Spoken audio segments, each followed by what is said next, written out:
거예요? 아직 오고 계신 거예요?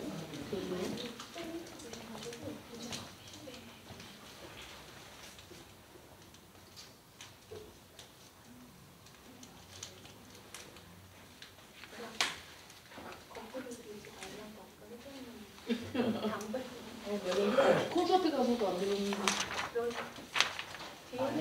뒤에 있는 사람은 서야 되는데. 어? 진짜? 서야 된다고?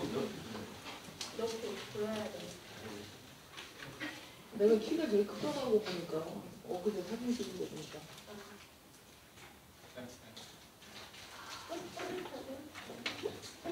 호치께서 봤는데 좋은데요. 아, 어디서요? 저거 제가 봤어요.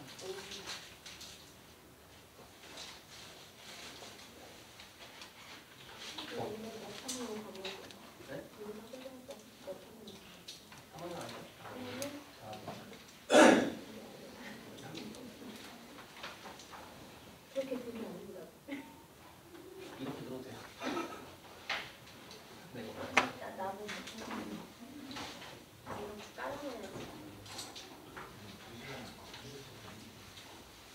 이거 한 9시에.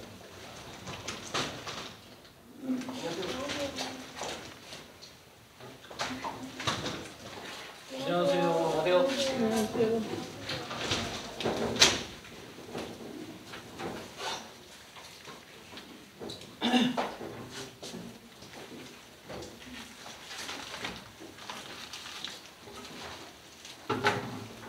박 과장님 담배 피고서 올라오시겠답니다.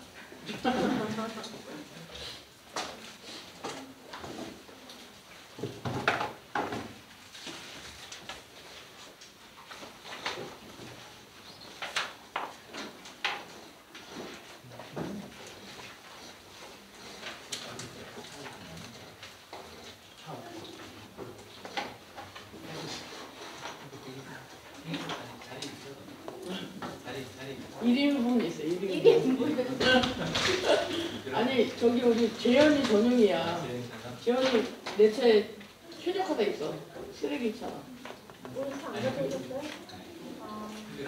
치워. 맨정신은 못 타. 맨정신은 나 솔직히 형 차 여태까지 깨끗한 줄 알았어. 블랙아웃 됐을 때. 아 그랬냐? 되게 편안하게 타. 안녕하세요. 5인승이죠. K7이잖아요. 네, 근데 다 안 되고 앞에 네, 내 차를 생활이 쓰레기라. 제 차를 정리해서 타시는 게 빠르죠. 아니 언제 한번 날려봐서 여기 처음으로 사장님 잘 해봤는데. 들었어요? 거긴 여기 있습니다. 차 나 거기 어둡다고 했는데요? 내 차 너무 지저분해서. 그러니까 저도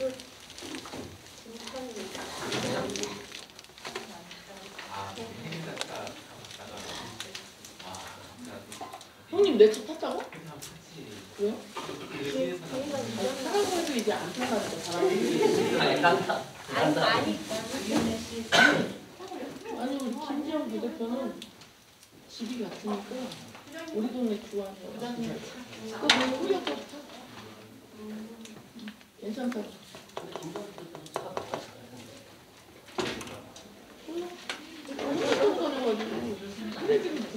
그래서 나 만나면 저한테 내 차 분리수거해준다고. 너네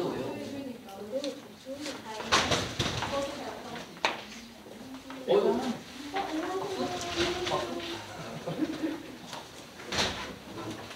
수석 부회장님 답십니다. 와! 잘생겼다! 잘생겼다! 감사합니다. 가정초 파이팅! 파이팅! 네.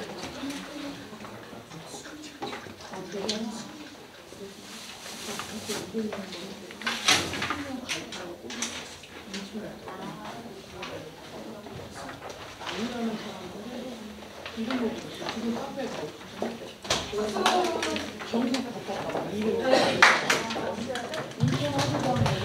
자, 어떻게 우리가 맨날 화면 속에서 보다가 연예인 보는 것 같죠? 그렇죠? 예. 자, 이호행 학과장님을 소개합니다.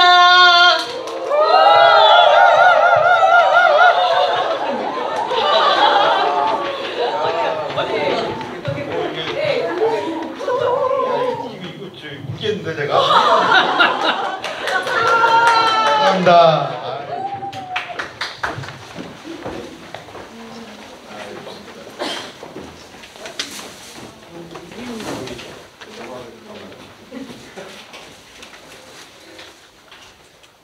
강 기대 하나만 할 수 없어서. 아니 진짜 이런 준비를 언제 하셨대요? 대단하시네. 네, 정말 감사하고 한편으로는 이렇게 불에 넘치는 환대를 받아서 죄송스럽고 그런 마음이 큽니다. 네. 이거 뭐 강의라도 열심히 잘해서 제가 성적을 잘 드린다는 말씀은 참 못 드리겠고 성적이라는 거는 공부하신 거에 비례해서 없다 항상. 예, 때문에 그거는 잘 말씀을 못 드리겠고 강의라도 열심히 하자. 그리고 우리 학우님들 개별적인 사정들을 제가 다 일일이 챙기지는 못하지만 그래도 우리 학우님들 공부하실 수 있도록 최대한 노력을 하도록 하겠다. 그래서 다른 교수님들한테도 우리 학우님들의 이런 정성과 열의와 이런 것들을 잘 전달해서 제가 교수님들에게 말씀을 드리도록 하겠습니다. 근데 진짜 정말 예상하지 못한 너무 헌대여가지고 워낙 이거 준비하는 과정에서도 여기 강영주 회장께서 너무 좀 과하게 막 포스터도 만들고 막 이러시는 것 같아가지고 솔직히 그렇게까지 할 일인가 싶었어요. 근데 막상 또 이렇게 해주시니까 너무 기쁘고 그런 마음은 또 큽니다. 네, 어쨌든 이런 과정에서도 우리 학원님들께서 얼마나 신경을 쓰셨을까 하는 마음에 정말 감사하고 막 울먹이네 막 제가. 자, 그럼 이제 이거는 좀 떼도 되죠 이제. 우리 이거 떼야지 판설하지. 저는 항상 공부할 때는 판설하기 때문에. 말하시 네? 말할 수 있는 말하고.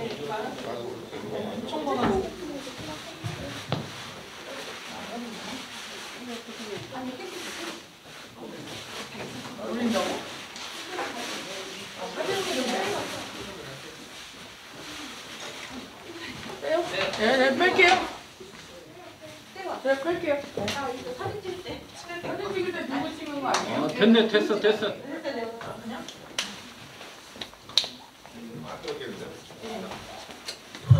네, 저는 원래 목적이 특강이라고 그래가지고 여러분들에게 공부에 도움된 얘기를 조금이라도 전해드리자 이런 생각을 하고 왔었습니다.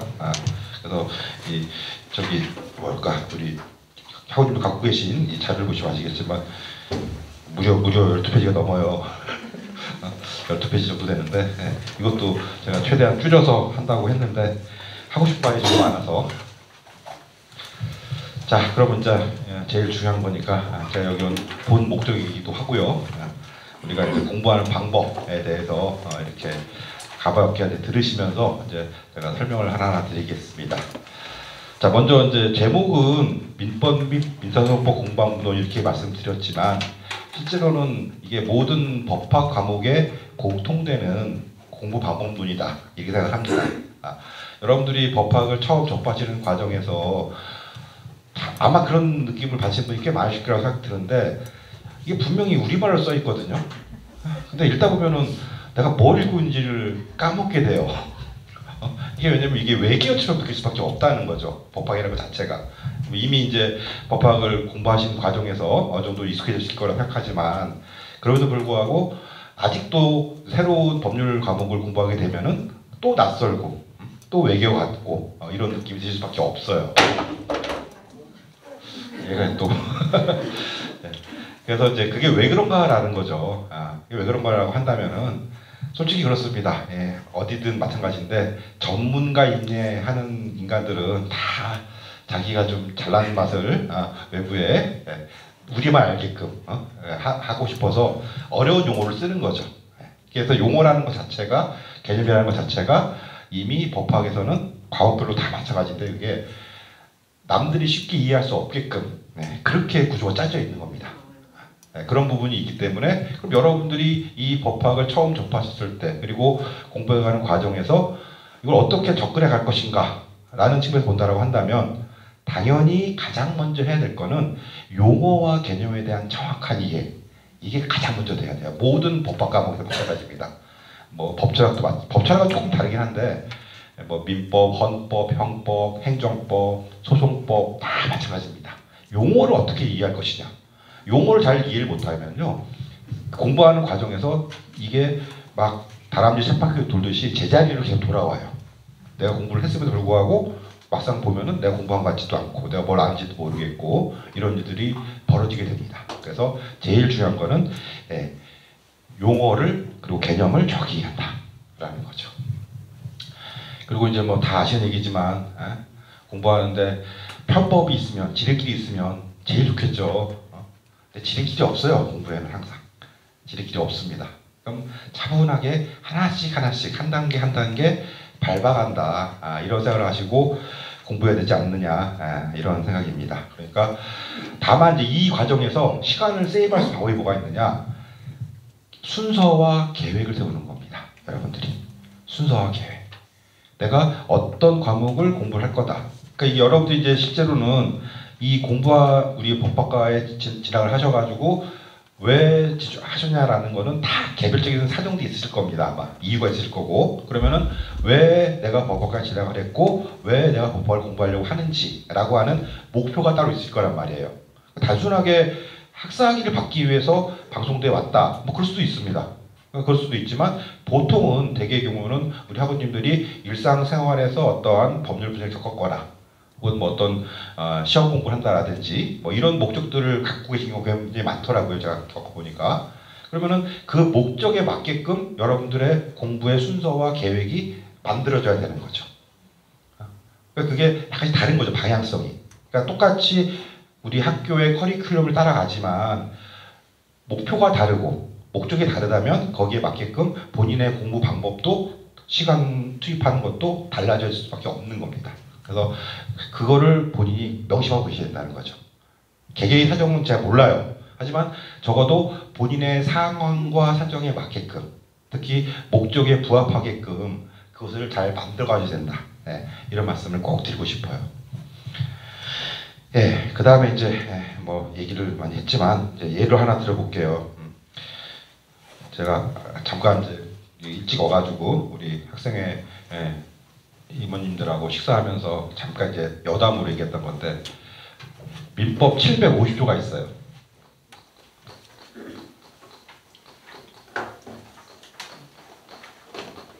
750조.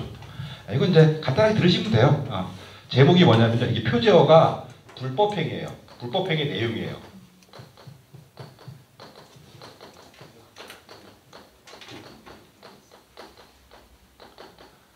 뭐 채권 강론까지 다 들으신 분들은 조금 아시겠지만 실제 이제 우리가 기존에 채권법 공부할 때도 그랬었고 채권 강론으로 분화된 이유도 그런데 이 부분을 자세히 우리 공부하지는 않습니다. 실제로는. 근데 되게 중요한 부분이죠. 이게 실제로는.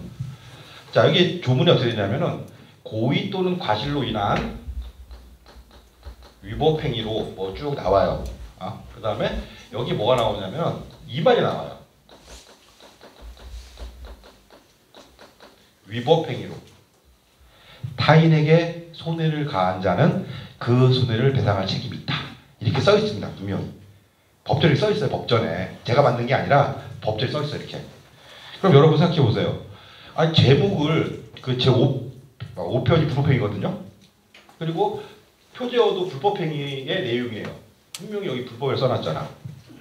그렇죠? 근데 왜 조문에 들어가서 막상 조문에 들어가서는 불법행위라고 안 하고 위법행위라고 했을까? 생각해 본 적 있으세요? 이게 대개의 경우는 생각을 잘 안 하십니다. 실제로 많은 분들이 물어보면 그게 뭐지? 이런 경우가 많아요. 다들 이제 어렴풋이나마 느끼는 건 뭐냐? 불법, 위법? 나쁜 거겠네. 거기까지는 모든 분들이 다 어렴풋이 알고 계세요. 당연히 맞는 말씀이지 그거는. 근데 여러분은 법학을 하시는 분들이잖아. 그러면 더 정치해져야 돼요. 정확하게 이 말의 의미를 이해하고 계신다는 얘기입니다. 이게 형법 교과서에 보시면 형법 형법 총론에 보시면 무슨 뭐가 나오냐면 불법성하고 위법성 이 말이 나와요. 거기도 형법에도 나옵니다. 이게 똑같이 나와요. 그리고 교과서에 뭐라고 써 있느냐? 민법에서는 얘기 안 합니다. 실제로. 근데 형법 교과서에만 불법성, 위법성이라는 말을 하고 어떻게 되어 있냐면은 위법이라는 말에 대해서 관계 개념이다. 일도 양단적 판단을 한다.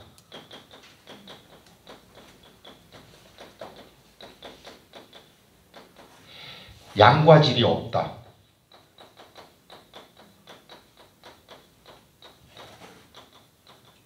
이런 식으로 이런 내용들이 쭉 설명이 되고 있어요. 관계 개념이다. 정확하게는 이렇게 나와요. 이런 내용들이 쭉 형법 교과서로 나옵니다. 반면에 불법에 대해서는 어떻게 나오느냐? 이거는 실체 개념이다.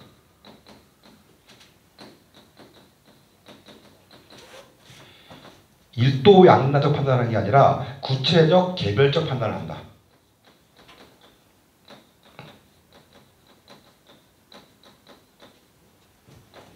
그 다음에 양과 질이 있다.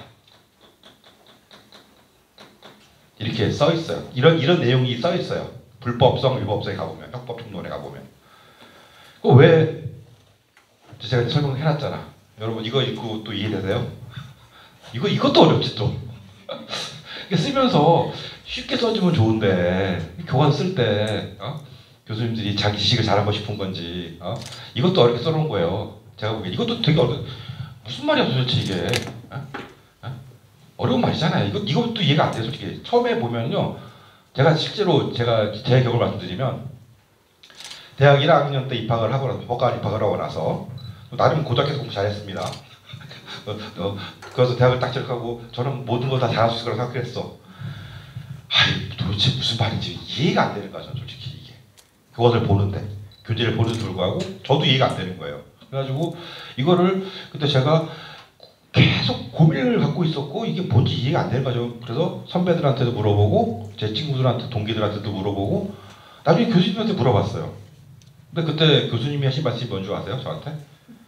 자네는 리걸마인드가 부족하대. 법학을 할 자질이 부족하대. 그래서 그런가? 근데 실제로 제 주변에 물어봐도 이거를 명확하게 얘기해 준 사람이 없는 거야. 많은 분들이 그랬어요. 그게 뭐냐면 그 사람들도 외우기 급한 거야.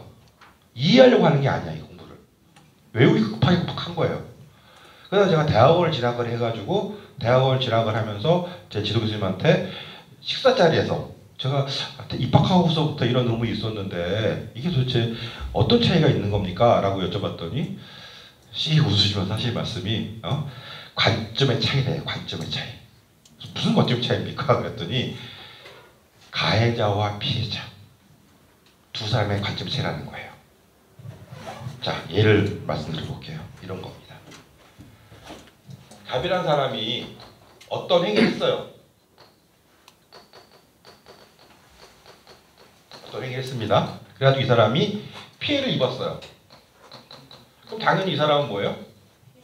자기 피해를 배상받아야 되겠지. 그리고 이 사람을 처벌해야 되겠지. 똑같아요. 이건 형법에서든 뭐 민법에서든 똑같이 갑에게 어떠한 불이익이 주어져야 되는 건 동일한 겁니다. 그렇죠? 자, 그럼 이때 이제 피해를 입은 사람이 얘한테 손해배상을 청구하든 혹은 이 사람을 처벌하든 해야 될 필요가 있을 텐데 그때는 이 행위가 무슨 행위냐라는 게 중요한 게 아니에요. 이 행위가 법을 위반했느냐 안 했느냐 그거면 충분한 겁니다. 법을 위반했냐 안 했냐. 법 위반만 있으면 해결되는 거예요. 어떤 법이 상관없어요. 이거는. 그래서 여기 위법에서 말할 때의 법은 전체 법질서다라는 말을 해요. 전체 법질서다. 그러니까 똑같은 법이라는 용어를 쓰고 있지만 여기서의 법은 전체 법질서인 거예요. 어떤 법이든 위반하게 하면 되니까. 반면에 이 가해자 입장에서 내가 뭘 잘못했는데 내가 도대체 얼마나 무슨 잘못을 어떻게 했길래 내가 왜 너한테 손해배상해줘야 돼? 내가 처벌받아야 돼? 라고 이 사람도 묻겠죠, 당연히. 그럼 너는 무슨 잘못을 했어? 라고 명확히 알려줄 필요가 있겠지. 그러니까 여기서의 이 행위는 얘 입장에서는 개별적으로 네가 무슨 법을 위반했다는 사실이 드러나야 돼요. 여기서 말하는 것은 개별적인 법률입니다. 이거는 개별적인 거예요. 법이라는 개념 자체가. 자, 예를 들어볼게요. 갑이 을을 때렸어요. 폭행을 했어요.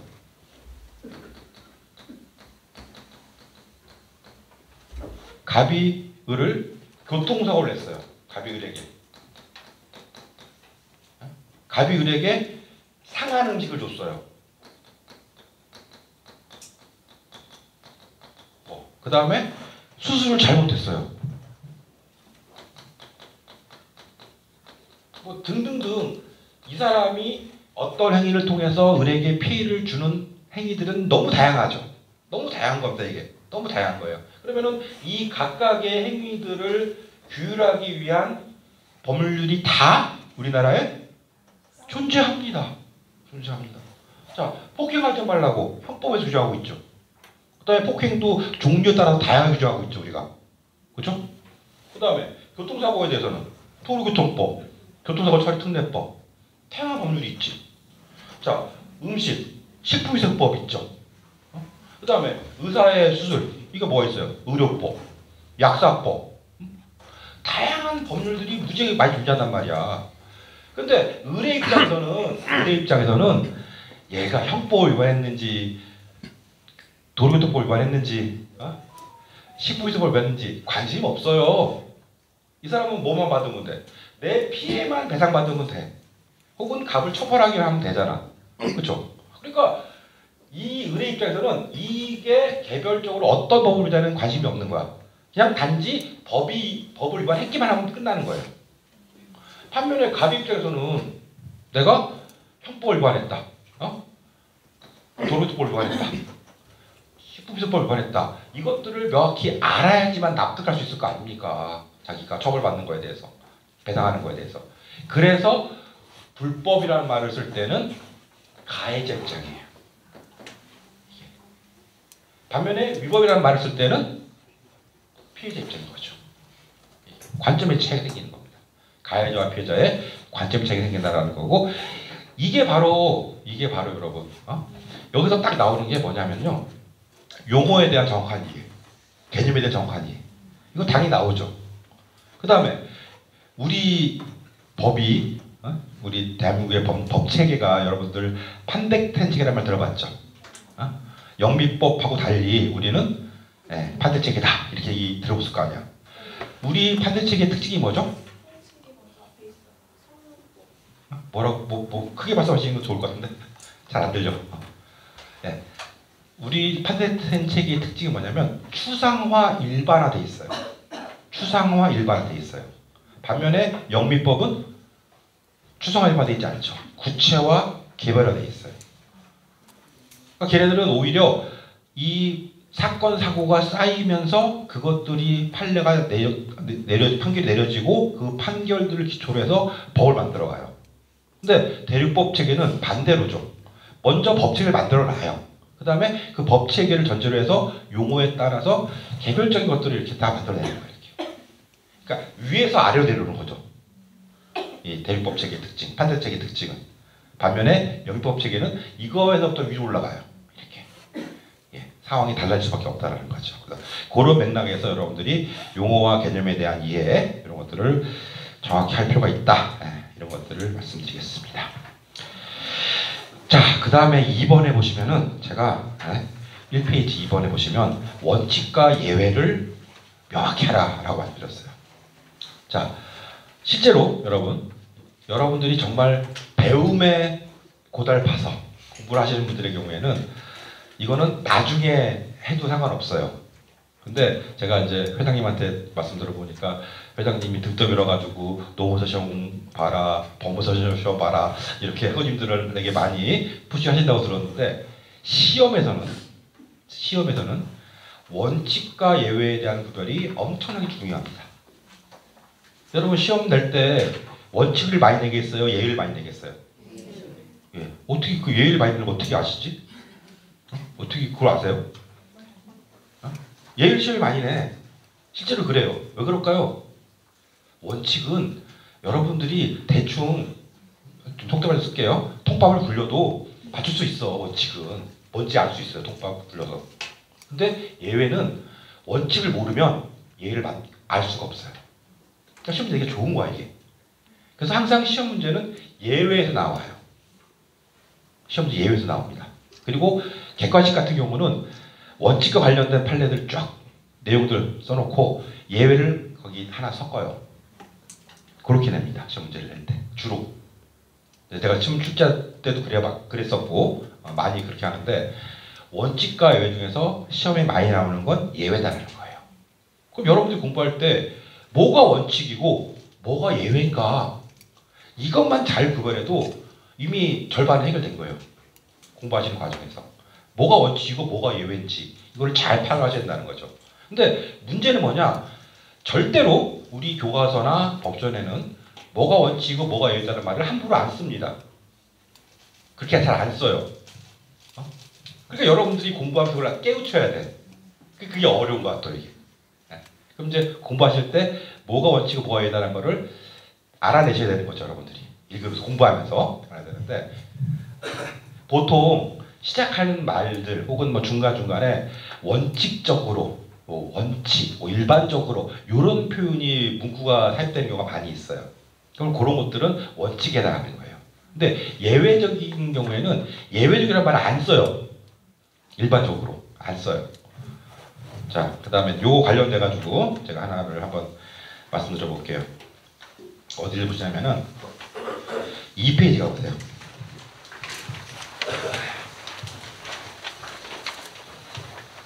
2페이지 2번에 보시면 증명책임이라는 게 나와요. 증명책임.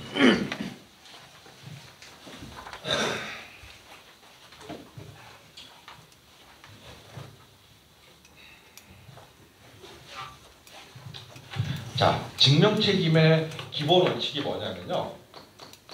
거기 제가 원칙을 써놨죠, 제가. 네.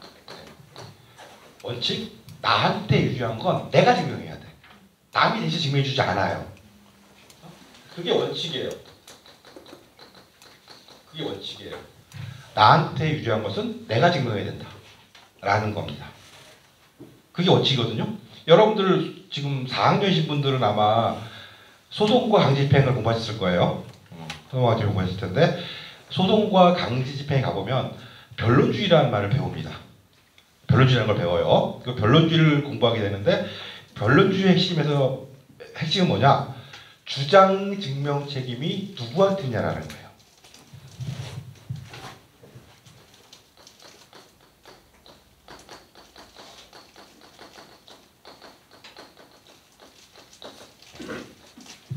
근데 제가 소속법에서는 이렇게 얘기합니다. 소속법에서는.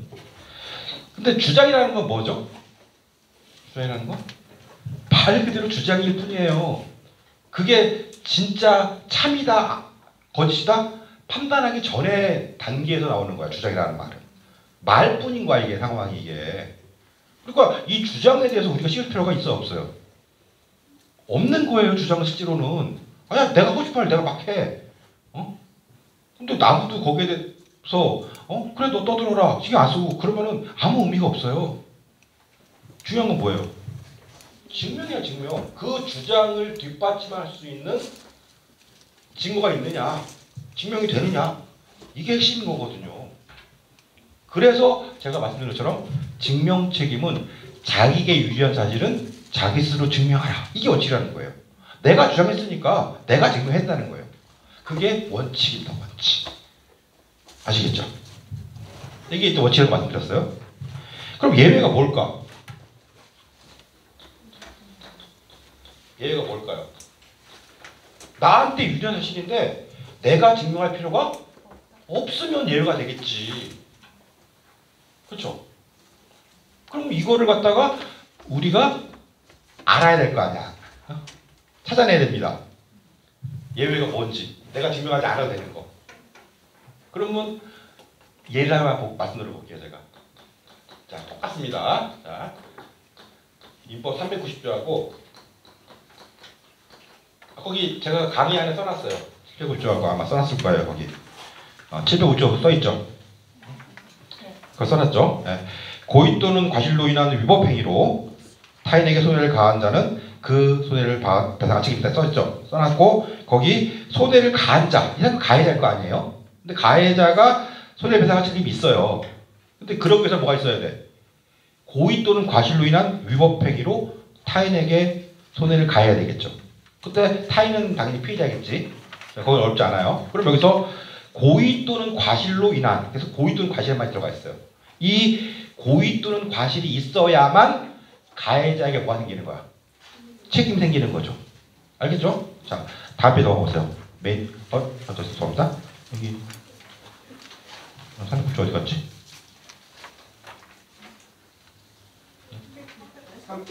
3페이지네, 3페이지. 3페이지가 거기 갖다 놔버렸네요. 거기 3페이지 보시면은 2번에 보세요. 양가로 2번에 얘가 있고 반가로 2번에 헬스장 얘라고 써 있어요. 390 보세요.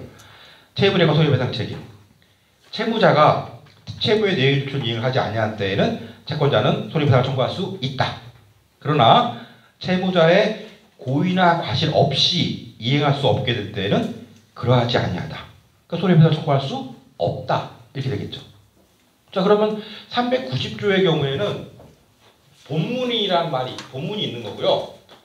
그 다음에 그런 나라를 기준으로 가지고 단서가 있는 거예요. 반면 705조는 본문만 있어요. 여기는 단서가 없죠. 자, 이렇게 일단 본문이 구성돼 있고, 그 다음에 이 본문에 보면 일단 채무자는 채무 불이행을 했으면 손해배상 책임이 있죠. 왜냐하면 손해배상을 청구할 수 있다고 돼 있으니까 채권자가. 여기는 책임이 일단 있는 거야. 일단. 그리고 그러나 고의 또는 과실이 없으면 책임이 없잖아요. 청구할 수 없으니까. 반면 705조의 경우에는 본문만 있잖아요. 여기는. 고의 또는 과실이 있어야 책임이 생기죠. 여기 고의 과실이 있어야 이게 책임이 성립하게 돼요. 근데 아까 보신 309조의 경우에는 단서에서 고의나 과실이 없으면 그러하지 아니하다라고 되어 있기 때문에 여기는 고의 과실이 없으면 책임을 지지 않아요. 자, 이게 바로 뭐냐면은 고의 과실에 대한 증명 책임을 법에서 분리해 놓은 거예요. 원래는 이 고의 과실이 있다는 사실을 있음을 피해자가 증명해야 돼요. 피해자가 이거를 피해자가 증명을 해야지만 가해자에게 책임을 물을 수 있어요. 여기는. 그런데 390조의 경우에는 일단 가해자, 즉 채무자에게 책임이 있는 거야. 일단. 다만 채무자가 책임을 안 지려면 자기가 고의 과실이 없다는 사실을 가해자가, 여기서 이제 채무자인데 정확하게는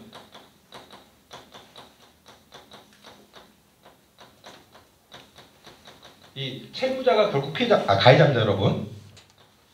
가해자예요, 가해자. 증명이 됐어요. 왜냐면 이 가해자, 피해자도 결국은 뭐죠? 피해자가 채권자잖아. 손해배상 청구하는 사람이니까. 그리고 가해자가 채무자가 됩니다. 이미 법에서부터 이미 예외를 만들어 놓고 있는 거예요. 근데 이거를 교과서 설명하지 않아요. 지금의 책임이 달라졌다는 얘기만 하고 있을 뿐이지 따로 설명하지 않습니다. 근데 이게 예외인 거예요. 이게 이미. 무슨 말씀인지 이해가 되십니까? 되게 어려운 얘기긴 한데 꼭 알고 있어야 돼요, 진짜로. 이거와 관련돼서 이제 그 위에 보신 그 밑에 보신 2페이지 가보시면 3페이지네, 3페이지 맨 위에 보시면 3번에 추정이란 말 나오죠. 추정이 되게 되면 이거는 일단 그 사실이 있는 것으로 증명된 것으로 판단하는 겁니다. 일단 거기 이제 제가 어떻게 써놨냐면은 의 부분 보세요. 불명확한 사실을 일단 존재하는 것으로 인정하여 일단 중요한 게 일단이에요. 일단 잠정적으로 인정하여 법률 과실을 말하고 법률에 명시적으로 추정한다고 규정한 경우가 일반적이지만 해석을 통해 추정되는 경우도 많습니다. 한편 당사자가 반증을 제시하면 반대 사실의 증명입니다. 반대 사실의 증명을 하게 되면 법률이 정한 효과가 번복됩니다. 뒤집어지는 거예요. 점에서 간주와 다릅니다. 이거는. 자, 예를 한번 보세요. 예컨대 갑과 을이 갑이 소유하는 X 토지를 1억 원에 매매하는 계약을 체결했는데 갑은 이 X 토지를 병에게 매도하고 소유권을 해주었다. 그런 이에 을이 갑을 상대로 채무불이행에 의한 손해배상을 청구하기 위해서 갑의 고의내지 과실을 증명할 필요가 없다. 왜냐하면 매매계약을 체결한 이상 갑은 을에게 소유권을 이전해줄 채무를 부담하죠. 자기가 팔았으니까. 부담함으로 갑이 을에게 소유권 이전을 하지 않았다는 사실 혹은 소유권 이전을 해줄 수 없다는 사실, 이게 바로 뭐예요? 채무불이행 사실이잖아. 이 채무불이행 사실로부터 이미 갑은 뭐 잘못했네, 얘가 고의내지 과실이 있다는 것을 우리가 잠정적으로 뭐 할 수 있어요? 판단할 수 있다는 거죠. 추정할 수 있다는 겁니다. 이게 추정이 된다는 겁니다. 물론 갑이 자신에게 고의내지 과실이 없음을 증명하면 특별한 사정이 있을 수 있겠죠. 그런 상황이 발생하면 손해배상 책임을 면하게 된다. 이 점에서 추정이 이루어진 요것에 대해서는 부존재의 증명 책임이 상대방에게 전환되는 거죠. 쉽게 얘기해서 원래는 자기에게 유리한 사실을 내가 증명해야 돼. 그렇잖아요. 지금 채권자 입장에서 내가 샀는데 매도인이 나한테 소유권 안 주네? 내가 손해를 입었어. 나 손해배상 청구하고 싶어. 그러면은 내가 손해배상 청구하기 위해서는 너 잘못했잖아. 그러니까 채무가 있다는 거, 채무를 불이행했다는 거 다 누가 해야 돼요?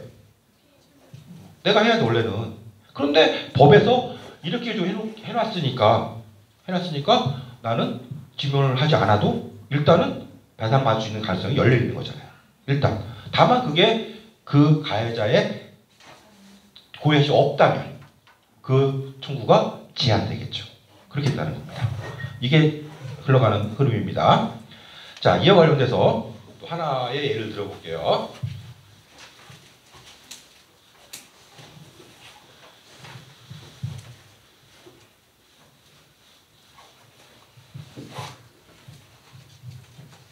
자, 이건 이제 유명한 사건인데 우리 채권 총론 교과서에 나오는 사건입니다. 여관 사건이 일명 여관 사건인데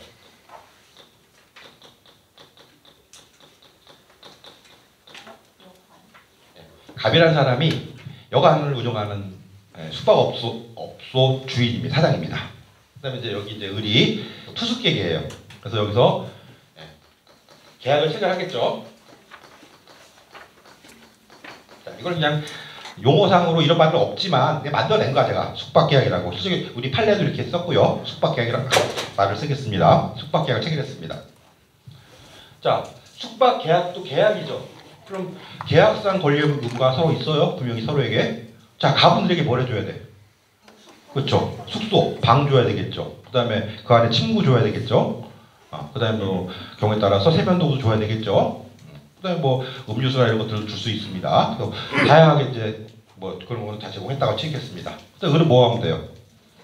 예, 객실 이용료. 숙박요금을 지불하면 되겠죠. 돈 주고 숙박을 했어요. 그런데 이 여관에서 화재가 발생했어요.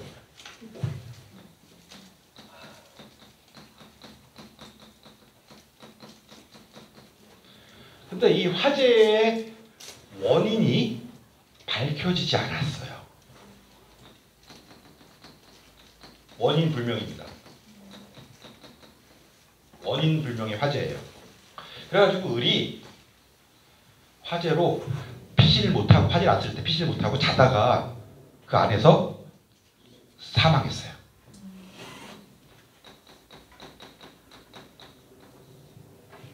자, 그럼 이제 을은 죽었잖아요. 자기가 입은 피해가 있어요, 없어요? 있죠. 그럼 손해배상을 청구를 해야 되겠죠. 그렇죠? 자, 아이고 자꾸 죄송합니다. 제가 이 무음으로 하는 걸 까먹어가지고.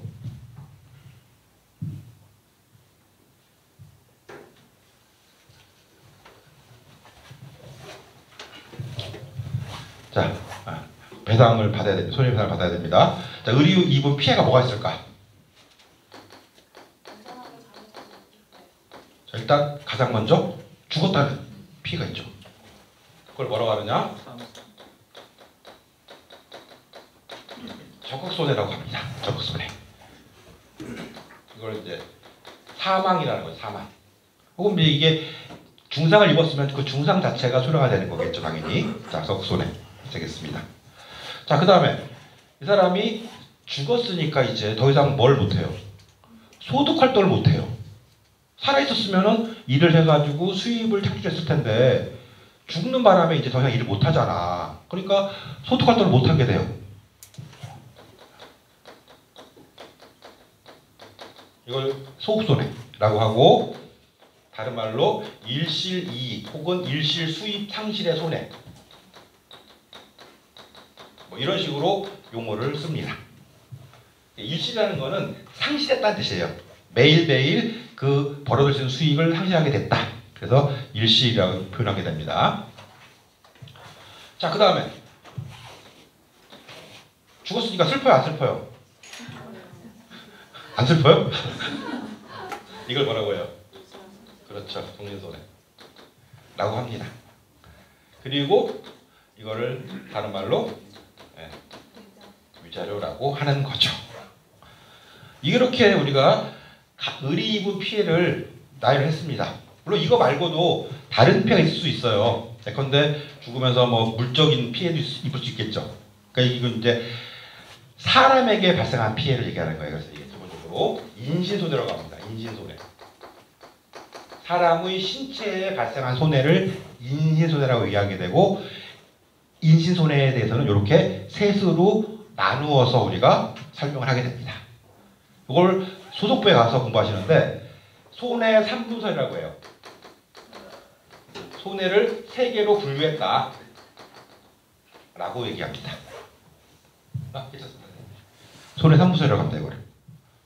자, 그럼 이제 이 피해에 대해 입었으니까 이 피해를 우리 가백에게 뭐 해야 돼요? 청구해야죠. 당연히 손해배 청구될 거 아니야. 그죠? 할 수 있어요, 근데? 못하죠. 왜 못해요? 죽었으니까. 자, 그럼 그 전에 그러면 청구를 하는 거는 권리를 뭐 하는 거죠? 행사하는 겁니다. 청구하는 거는. 근데 이 권리를 그러면은 을이 가졌을까요? 권리를 취득했을까요? 죽기 전에 없어요. 어? 죽기 전에 없어요. 죽어서 생긴 그렇죠. 죽어서 그런 거야. 자, 그럼 이 사람이 지금 권리를 행사하는 건 당연히 못할 거야. 죽었으니까. 근데 권리를 취득했느냐라는 부분을 한번 확인해 보자는 거죠. 제가 여쭤보는 게. 어? 했어요? 육가족이 했어요? 자, 민법 3조 한번 보세요. 민법 3조. 진짜 없으면 그냥 들으세요. 그냥 제가 말씀드릴게요. 사람은 생존한 동안 권리와 의무의 주체가 된다. 여기 뭐라고 되어 있냐면 사람은 생존한 동안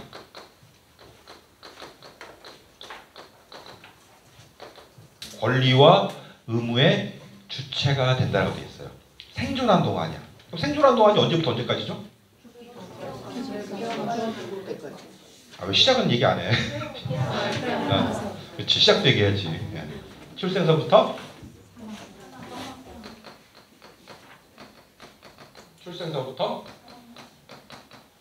사망. 요거를 생존한 동안이라고 얘기하는 거죠, 우리가. 자, 그럼 질문입니다. 태아는 사람입니까? 아닙니까? 네? 사람. 민법상 아니에요. 민법상 여기 뭐 3조에 뭐라고 써 있어? 사람은 생존하는 동안 권리와 주체가 될 수 있단다. 이렇게 됐잖아. 출생하지 않은 태어나는 거라면은 사람이 아닌 거예요? 그러니까 제가 지금 질문 어떻게 잘 이해하시려니까 이게 헷갈리가 여러분들이 이미. 그렇죠. 태아가 사람이 아니라는 얘기 한쪽은 한 번도 없는 거야 우리 율법에서. 다 뭐라고 한 거예요? 권리와 의무에 될 수 없다는 얘기를 한 거지. 무슨 말인지 아시겠죠? 그래서 형법에 가면은 태아는 어떻게 돼요? 사람이잖아, 생명이잖아. 그래서 낙태죄가 있는 거 아니에요. 그렇죠? 그래서 제가 물어볼 때 질문을 어떻게 이제 잘 생각해 보셔야 돼. 권리와 의무의 주체가 될 수 없을 뿐이지 사람이 아니라는 얘기 한 적은 없어요. 왜? 천주교에서는 우리 옛날 뭐 그죠? 기독교 천주교에서 제가 뭐 천주 기독교 신자라는 말씀드리는 게 아니고 태아를 엄청나게 중요한 생명체로 뭐예요? 중요시하죠. 낙태는 금식이잖아요. 법에 들어오기 전에 이미 종교에서부터 금식했단 말이야. 생명체이기 때문에 그렇게 한 거죠. 그죠? 그래서 태아는 사람인 거예요. 다만 권리와 의무체가 민법상 아닌 거죠. 원칙이죠. 원칙. 원칙적으로 권리를 가질 수 있다 없다? 못 가진다. 못 가진다. 못 가진다. 자, 그런데 원칙적으로 못 가지면 예외적으로 가질 수 있을까 없을까? 있겠죠. 당연히. 있어요. 있어요. 이것도. 자, 우리 민법에 개별적으로 규정을 두고 있죠. 그래서 예컨대 불법행위 있어서 762조인가 있을 거예요 아마. 그 다음에 상속이 있어서 뭐 등등등 몇 개 있어요. 몇 개 있어요. 몇 개. 그래서 이 예외는 시험이라고 한다면은 자주 시험에 나와요. 자주 시험에 나옵니다. 원칙은 권리 주체가 안 돼. 권리 주체가 안 돼. 하지만 예외적으로 권리주체가 될 수 있어요. 예외적으로. 자, 근데 문제가 또 있죠. 이 태아는 엄마 뱃속에 있잖아. 그렇죠? 엄마 뱃속에 있잖아. 권리 주체가 된다고 해놨는데 태아는 엄마 뱃속에 있는데 얘가 엄마 뱃속에서 나올 때 계속 살지 죽을지 알 수 있어요 우리가? 없죠. 그래서 이 예외를 전제로 해서 학설 대립이 생기는 거예요. 여러분들 여기에 정지 조건설, 해제 조건설 이런 학설이 있다라는 거를 민법 총칙 공부하시면서 아마 들어보실 겁니다. 근데 이거는 어디까지나 뭐죠? 예외를 전제로 하는 거야. 여기다 갖다 붙이면 돼, 안 돼?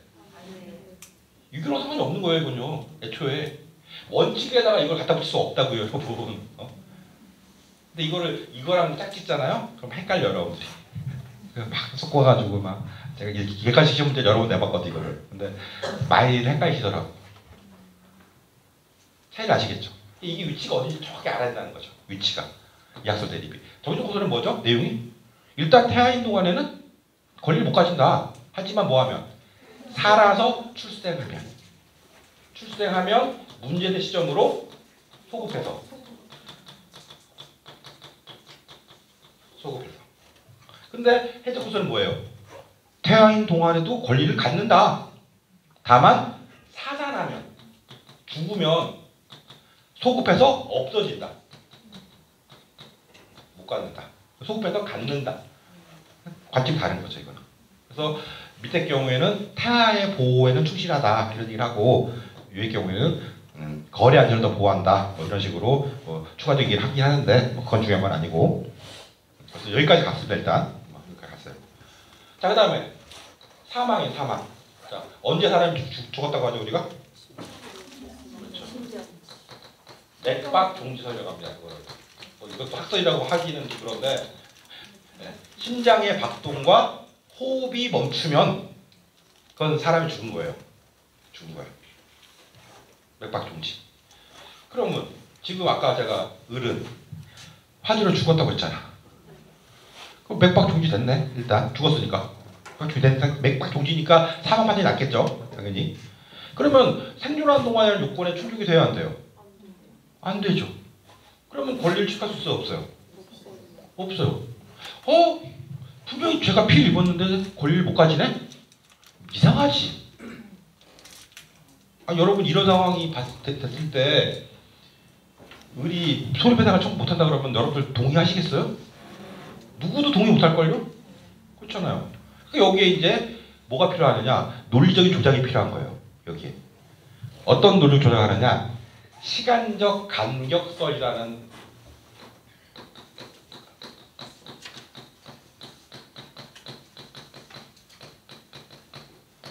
논리적 조작을 합니다. 무슨 얘기냐? 을이 현장에서 즉사한 경우인 경우든 을이 현장에서 호흡이나 맥박이 살아있는 유지되는 상태로 발견됐어요. 그래가지고 이 사람을 구급차에 싣고 병원으로 가는 중에 삑 하면서 정지됐어. 이 경우는 어때요? 피해를 입고 죽은 거잖아. 그렇죠? 피해를 입고 죽은 거니까 권리를 취득하고 죽었다고 할 수가 있을 겁니다. 분명히. 마찬가지예요. 현장에서 죽은 시체로 발견됐을지라도 피해를 입은 시점과 실제로 을이 맥박이 정지된 시점과는 적어도 0.0001초라도 간격이 있다라는 거죠. 간격이 있으니까 뭐야? 권리를 취득하고 죽었다. 이렇게 되는 거지. 그럼 이제 우리가 납득할 수 있는 결론이 나온 거지. 권리를 취득하고 사망한 겁니다. 직사자의 경우에도 그래서. 그러니까 이제 이 피해에 대해서 이제 뭐 하는 거야 이제 손해배상을 청구할 수 있게 되는 거죠. 갑을 상태로. 자, 그럼 이제 손해배상을 청구할 수 있다라고 말씀드렸습니다. 제가 손해는 이제 확인됐는데 그 손해배상 청구의 근거는 뭐가 돼야 돼요? 시작할 때 뭐라 했어 제가?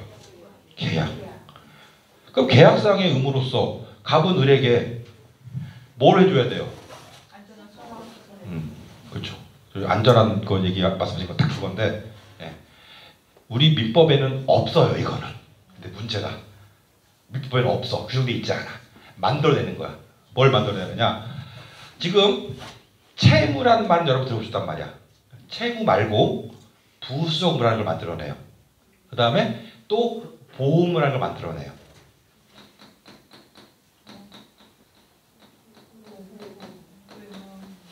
보험은 뭐냐? 상대방의 생명, 신체, 재산 등을 말 그대로 보호, 배려해 주는 걸 말해요. 보호해 주는 걸 말합니다. 이거는 무슨 얘기냐? 들어올 때 자기 발로 걸어 들어왔으면 나갈 때도 자기 발로 걸어 나가라 이거예요.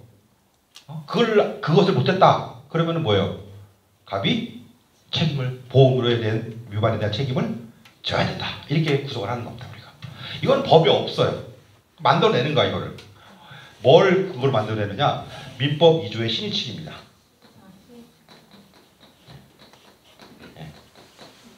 신의칙을 기초로 해가지고 근거는 여기 있어요. 근거를 해가지고 보험이라는 걸 만들어내요. 자, 여러분들이 참 오해하시면 안 되는 게 제가 보험을 말씀드렸잖아요. 자, 여러분들 예컨대 택시를 탔어. 근데 택시를 타고 갔는데 택시 기사님이 과속을 하거나 치료를 해가지고 사고가 났어요. 그럼 내가 다쳤어. 그럼 내가 택시사님을 상대로 소송을 청구할 수 있어 없어요? 있죠. 자, 그럼 택시사님이 뭘 잘못했죠? 무슨 채무를 위반했죠? 운송계약 위반한 건 당연한 거고 운송계약상의 채무를 불이한 거잖아. 운송계약을 체결한 건 당연한 거고 운송계약상 어떤 채무를 위반했어요? 그렇지. 안전하게 목적지까지 도착을 했어야 되는데 중간사고 나는 바람에 안전하게 목적지에 도착하지 못했지. 그럼 이때 안전하게 목적지까지 도착한다라는 거는 이거는 채무예요, 부수적 의무예요, 보험이에요. 예. 하지만 이거는 채무예요. 왜? 똑같은 보호인데 이게 다른 거야 이게. 똑같은 보호인데 이게 다른 거예요. 여기서 말하는 보호는 택시 계약, 택시 운송 계약에 당연히 포함되어 있는 거란 말이야. 운송 계약상의 채무에 포함되어 있는 거야 이건요. 그렇잖아요. 여러 택시 탔는데 내가 목적지 탈 때는 내가 두 발로 탔는데 내릴 때는 내가 이렇게 내리고 그 계약이 여기 목적지 도착했다고 하더라도 그 계약에 여기 들어가 있으면 돼요 안 돼요? 당연히 말이 안 되는 거잖아 이거는. 그렇죠? 그러니까 이거는 당연히 포함되는 거야. 예컨대 또 여러분들이 근로계약, 고용계약을 체결했습니다. 회사에서 가서 일을 해. 근데 그 작업 환경이 위험해요. 위험합니다. 그럼 이때 위험하니까 나 노무 제공 못해. 나 근로 안 할래. 할 수 있거든요, 여러분들이. 그러면 그거를 사용자가 막으려고 해줘야 돼요. 그 작업 환경을 안전하게 만들어줘야 되지. 그렇죠? 그럼 이때 이 안전 의무는 근로계약의 자체 의무일까? 채무일까? 그러니까 이게 제가 이제 이렇게 말씀드리니까 여러분 헷갈리시는 것 같은데 원래 우리가 채무를 분류할 때 급부 의무 제가 지금 조금 설명 잘못 드렸네. 부수 의무 그 다음에 보호 의무 이렇게 분류해요. 채권 총론에 보시면 나와요. 이게 이렇게 분류되거든요. 급부 의무는 계약의 목적이에요. 이게 계약의 목적과 관련된 의무. 그 다음에 부수 의무는 계약의 목적과 간접적으로 관련된 의무를 말해요. 그 다음에 이 보호 의무는 계약의 목적과 관계가 없어요. 그리고 뭘 하라는 얘기가 아니라 뭘 하지 말라는 거예요. 이거는 약간 좀 달라요. 그러니까 급부 의무나 부수 의무는 채무자에게 뭘 해라라고 요구하는 거예요. 이건요. 그런데 보호 의무는 뭘 하지 말라는 거예요. 그러니까 쉽게 얘기해서 자기 발로 걸어 들어온 사람이 자기 발로 걸어 나갈 수 있도록 다른 거 하지 마, 다치게 하지 마 이런 거예요. 뭘 하지 말라는 거예요. 이게 목적이 달라요. 그래서 요 급부 의무의 경우 좀 전에 말씀드린 것처럼 택시 운송계약의 경우에는 이 승객을 보호해 주는 거, 생명체 재산을 배려해 주는 거 있잖아요. 안전하게 해주는 거 이게 급부 의무에 포함된다고. 아예 포함돼 여기에. 보호의 내용이 보호가 여기에 이미 포함되어 있어요. 이건요. 해줘야 돼. 그 다음에 근로계약, 고용계약의 경우에는 핵심이 뭐죠? 근로자는 월급 받는 거, 사용자는 노무 제공 받는 거. 이게 핵심이에요. 그게 급부예요. 근데 그 급부를 실현하기 위해서 뭐가 필요해? 작업 환경이 안전되겠지. 여기에 속해요. 보호의 안전 배려가 여기에 속해요. 그 다음에 여기 숙박계약에서의 보험은 어떨까요? 여기에 속할까요? 여기에 속할까요? 여기에 속할까요? 여기는 오히려 여기에 가까워요. 실제로는. 실제로 여기 가깝습니다. 여기 가깝습니다. 그럼 여기 말하는 보험은 뭘까? 너무 좀 깊이 이론적으로 깊이 들어갔는데 하다 보니 제가 지금 너무 좀 깊이 들어가 버렸어요. 이건요. 저기서 말하는 보험은 급부와 관계가 없는 거예요. 이거 실제로는. 그래서 계약 관계의 체결과도 관계가 없어요. 실제로는 이게 약간 좀 다른 맥락의 것입니다. 그러니까 똑같은 보호를 의무란 용어를 쓰지만 그 보험을 하는 것이 여기에 속할 수도 있다라는 걸 여러분들이 좀 유념하실 필요가 있다. 거기까지 말씀드릴게요. 자, 여기서는 숙박계약에서의 보험은 오히려 급부에 가깝습니다. 일단 그렇게 말아주세요. 일단 뭐 너무 많이 갔으니까 이거 빼고. 자, 그럼 이제 계약이었고 그 다음에 보험 위반이었지. 그럼 당연히 몇 조를 물어가야 돼요? 390조. 의리 손해배상을 청구하는 근거는 390조가 될 겁니다. 390조. 채무불이행에 의한 손해배상. 그러니까 뭐예요? 의리 손해배상 청구했을 때 이제 갑은 뭐죠? 일단 책임이 있는 거죠. 그 다음에 갑이 그 책임을 면하려면 뭐 해야 돼? 자기에게 고의과실이 없다라는 거를 증명해야 되지. 제가 아까 뭐라고 했어? 자기가 고의과실이 없다를 증명할 수 있을까? 없죠. 그럼 배상해줘야 돼 말아야 돼? 해줘야 되는 거죠. 그리고 이 배상을 청구하면 받을 수 있을 겁니다. 물론 이제 을은 죽었으니까 권리 취득하고 죽었으니까 그 유족 행사하겠죠. 상속인들이 행사할 겁니다. 관계는 상속인들이 행사할 거다. 이렇게 설명을 드리겠습니다. 자, 여기서 이제 을에게 부인 B가 있었어요. 자, 부인 B가 있어 가져갈게요. 그럼 부인 B는 일단 을이 입은 피해에 대한 손해배상 청구권을 상속을 받겠죠. 그렇죠? 그 상속을 받아서 갑을 상대로 그 권리를 행사할 겁니다. 자, 그건 문제 없어요. 자, 그 다음에 내 남편이 죽었어. 슬퍼 안 슬퍼? 왜 목소리에 확신이 없죠? 왜 목소리 확신이 없어? 확신이 있어야지 슬프다고. 잘 죽었다. 이럴 수도 있어요. 이럴 수도 있어. 그거는 뭐 그러니까 가정의 내부의 문제이기 때문에.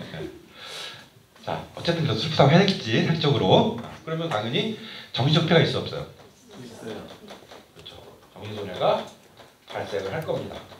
그럼 이 정신손해를 뭐라고 해요? 유지하죠. 이 정신손해에 대해서 손해배상을 청구할 수 있을까 없을까? 근데 갑이 B한테 무슨 불평을 했죠? 갑이 B한테 무슨 불평을 했죠? 위협행위를 했죠? 불평이 위협행위 상관없지 어쨌든. 응?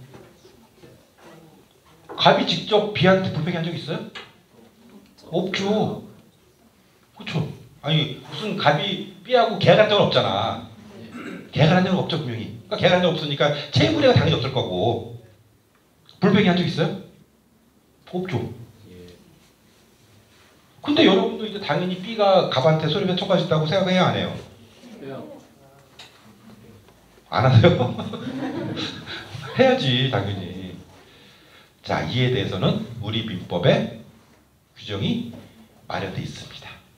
751조인가 752조인가 752조일 겁니다 아마. 생명침해로 인한 유죄료라고 규정이 마련되어 있어요.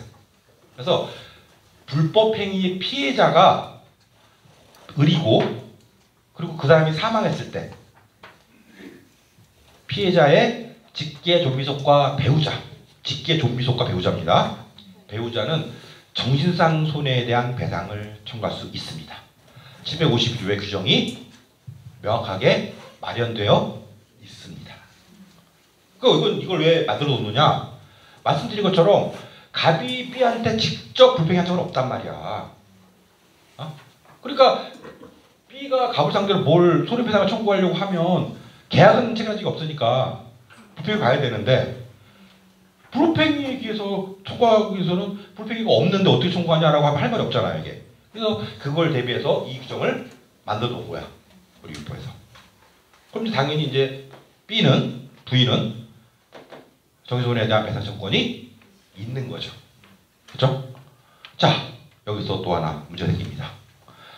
이 사람이 손해배상 청구할 수 있다고 그랬는데 그 손해배상을 청구할 수 있는 근거는 계속 말씀드리지만 계약이 아니에요. 채무불이행이 아니에요. 뭐예요? 불법행위예요. 705조 이하에 나오는 거니까. 이게 근거란 말이야. 이게 불법행위야. 705조예요. 750조. 자, 705조의 근거에서 청구합니다. 손해배상을 청구합니다. 자, 그럼 뭐가 필요해요? 갑의 고의과실이 필요하잖아. 그렇죠? 일단 고의과실로 인한 위법행위로 타인에게 손해를 가한 자는 그 손해배상 책임이 있다라고 되어 있으니까 일단 을이 피해를 입었지. 그리고 750조에서 자기 누적 손해 입었지. 인정돼요. 불을 낸 거니까 위법한 거 맞죠? 그건 문제가 안 돼요. 다. 근데 갑에게 고의과실이 있냐 없냐를 누가 증명해야 돼? B가 증명을 해야 돼. 뭘 했어 제가? 원인불명. 그러면 갑의 고의를 증명할 수 있어 없어? 없죠. 손해배상할 수 있어 없어? 없죠. 안 되는 거란 말이야 이거는. 그래서 물론 이 화재가 갑의 고의과실이 있어서 예컨대 관리 소홀히 했다라든지 배선이 잘못되다라든지 이런 것들이 인정되면 그때는 인정되겠죠. 그때는 화재 원인이 밝혀지면. 근데 원인 불명일 때는 이 B는 손해배상 청구할 수가 없다라는 거예요. 증명책이 얼마나 중요한 거야 이게. 그래서 이해가 되시죠? 그래서 되게 중요한 부분이 이겁니다. 여기까지 여기 오기 위해서 앞에 이제 다른 얘기도 많이 했지만 핵심은 증명책의 문제라는 거예요. 증명책의 문제. 결국은. 그래서 증명에 대한 책임을 누가 부담하느냐. 이게 실제 현실에서 소송의 승패를 좌우합니다. 특히나 이 원인 불명 이런 것들의 경우에 문제가 많이 생겨요. 많이 생기고 그래서 계약 관계에 있는 경우하고 불법 행위로 가는 경우가 달라요 이게. 체불이행은 적어도 갑과 을 사이에 뭐가 있어요? 계약이라는 매개를 통해서 결합이 돼 있죠. 그러니까 다른 일반인 대 일반인의 관계에서 맺어지는 관계보다는 거기서 주어지는 주의보다는 훨씬 더 밀접한 관련성이 강한 그런 의무를 부담하고 있다. 그래서 390조하고 790조가 다르다. 이런 걸 여러분들이 이해할 수 있다는 거죠. 네. 그런 맥락에도 좀 확인해 보시기 바랍니다. 네. 그다음에 뭐 이런 추정 이런 것들이 되게 중요한 건데 법률상 이거는 이제 해석사항이 되는 거고 이거 말고 또 뭐 있느냐 사실상 추정이라는 거죠. 사실상 추정.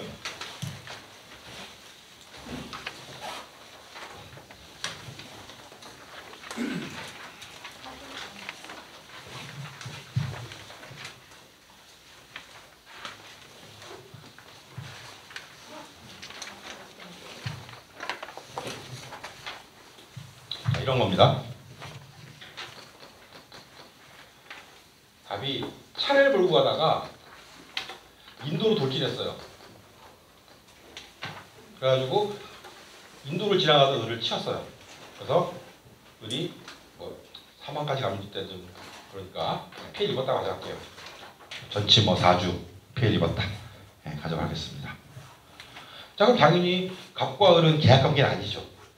그럼 불법행위로 가야 되겠지? 불법행위에 기한 손해배상을 청구합니다. 705조 갈 거예요.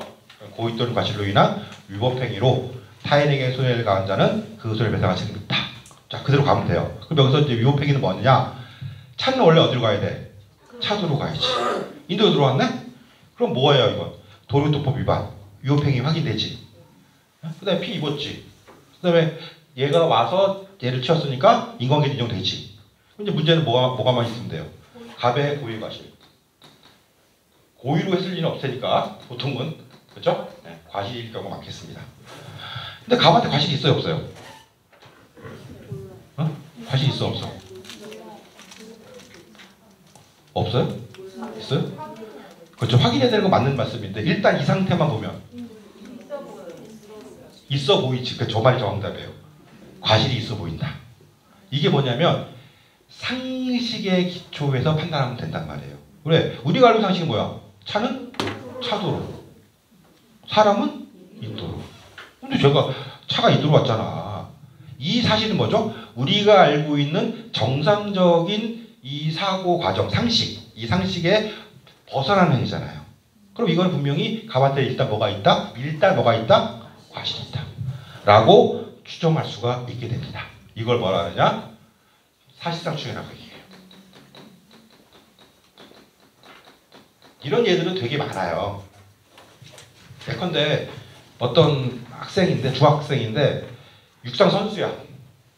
육상 선수로 이제 운동하던 친구인데 달리다가 자빠졌어요. 그래가지고 팔이 골절이 됐어요. 그래가지고 병원에 갔어요.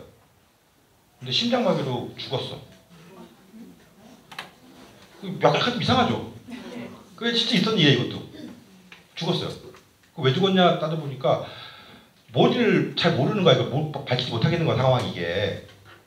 뭘 잘못했는지 모르겠는 거예요, 이게. 지금이야 뭐 요새는 그 의사들 수술방에 CCTV도 설치한다고 그래가지고 조금 용이하겠지만 옛날에는 이런 일이 벌어지게 되면 이거 CCTV도 없어요. 의사 수술할 그 시점에 수술방에. 그 이제 어쨌든 학생은 죽었고, 근데 팔이 부러져 골절 나가지고 들어갔는데 심장마비 죽었어.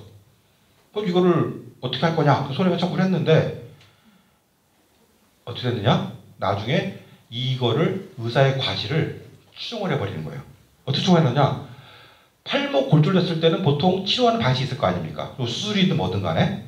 근데 그게 심장에 영향을 줘가지고 심장마비로 죽을 수 있느냐라는 가능성을 보는 거예요. 그러니까 정상적인 골절 환자가 입원했을 때, 수술했을 때의 예후 경과하고 이 사람의 경과를 비교해보면 이 사람의 경과는 굉장히 비정상적으로 흘러가 버렸죠. 이런 거 이제 뭐라고 표현하냐면 비정상적 사상 경과다 이렇게 표현을 해요. 비정상적으로 흘러간 거야, 결과가 나온 게. 그럼 이런 경우에는 적어도 그 수술을 한 의사에게 잘못이 있을 것이라고 일단 뭐 해주는 거예요? 추정을 해주는 거예요. 그럼 이제 이 추정을 통해서 과실 추정이 돼버리니까 상대방 갑 쪽에서 뭐 해야 돼요? 상대방 갑이. 자기가 고의가실이 없음을. 이거를 증명을 해야 된다는 겁니다. 이게. 그래서 약간 다른 게 뭐냐면, 그러니까 우리가 법률상 추정이 있잖아요. 그거는 확률적으로 한 70~80% 정도의 상식, 그러니까 확률적으로 한 70~80% 정도 발생 가능성이 있을 때, 그 다음에 한 60~70% 되게 되면은 그런 걸 살살 추정이라고 해요. 이런 거 아직 법률에 들어와 있지 않아요. 이게. 이런 것들은 우리가 일반인의 상식에 비춰서 판단한다 이렇게 생각하시면 될 것 같아요. 이렇게 되는 거고, 그럼 이제 갑이 뭘 해야 돼? 내가 왜 이리로 들어갈 수밖에 없었느냐? 예컨대 옆에 가던 A라는 사람의 운전하는 차가 과속을 하면서 내 차를 쳤다. 그래서 내가 이리로 끌려갔다. 밀려갔다. 이렇게 되면 이유가 되지. 갑의 가실이 없는 거잖아. 그런 걸 증명하라는 거죠. 그렇게 이제 흘러가는 겁니다. 이게 사실상 추정이에요. 그런 것들이 있다라고 보시면 될 것 같아요. 그 다음에 이제 4페이지 가보시면은 간주가 있는데, 이 간주, 이거는 아예 법률에 의해서 있다라고 단정적으로 판단해버린 거예요. 단정적으로. 이거는 번복될 가능성이 없어요.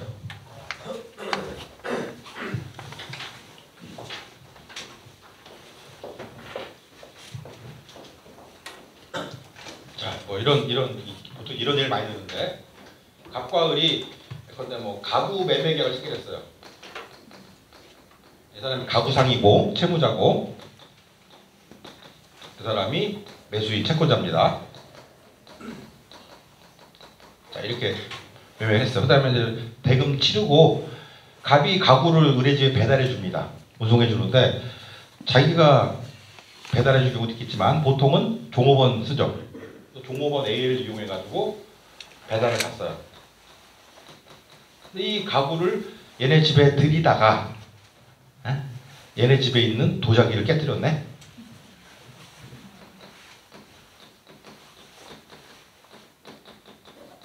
자, 요거는 계약상의 극부모 관계가 있어 없어요? 없죠. 그래서 이거는 뭐냐면 이게 바로 전형적인 보험에 속하는 거예요. 보험 위반에 속하는 겁니다. 이거. 자, 어쨌든 이 을이 입은 피해에 대해서 뭐 A한테도 배상을 청구할 수 있습니다. 다만 A는 을과 관계에서 직접적인 계약 관계가 없죠. 계약 관계가 없으니까 물으려면은 불법행위를 물어야 돼요. 근데 그렇더라도 A에게 불법행위 책임이 묻더라도 문제가 A는 상대적으로 돈이 없을 거라는 거죠. 그러니까 자력이 부족할 수 있어요. 그러니까 어떻게 하느냐? 이거를 이 갑한테 책임을 묻는 거예요. 책임을 묻습니다. 그럼 물어야 되는데, 근데 갑이 무슨 행위를 했어요? 갑이 도저히 깼어요? 쉽게 얘기해서? 아니잖아요. 갑이 도저히 깬 적은 없지. 근데 갑이 뭘 잘못했냐라고 따지면은 도저히 이길 리가 않겠네? 그래서 못 봤다? 말이 안 되잖아, 이게. 그러니까 이때 이제 또 장치를 마련하는 겁니다. 뭐냐? 391조. 우리 민법 391조에서 이행보조자의 고의과실은 채무자의 고의과실로 본다. 뭐뭐를 본다. 즉 A의 고의과실이 인정되면 이건 무조건 누구를 갖다? 갑의 과실로 갖다.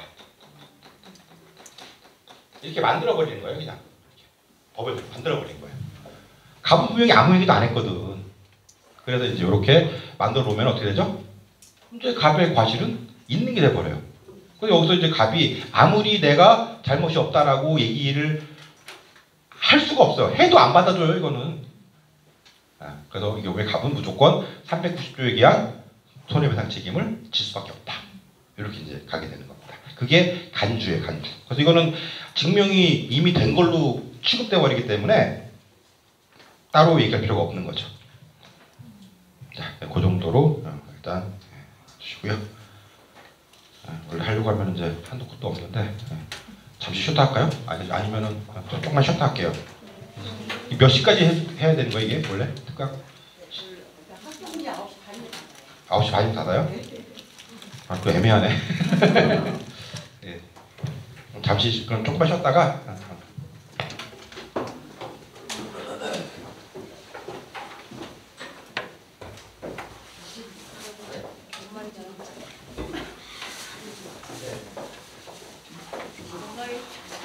뭐가 아니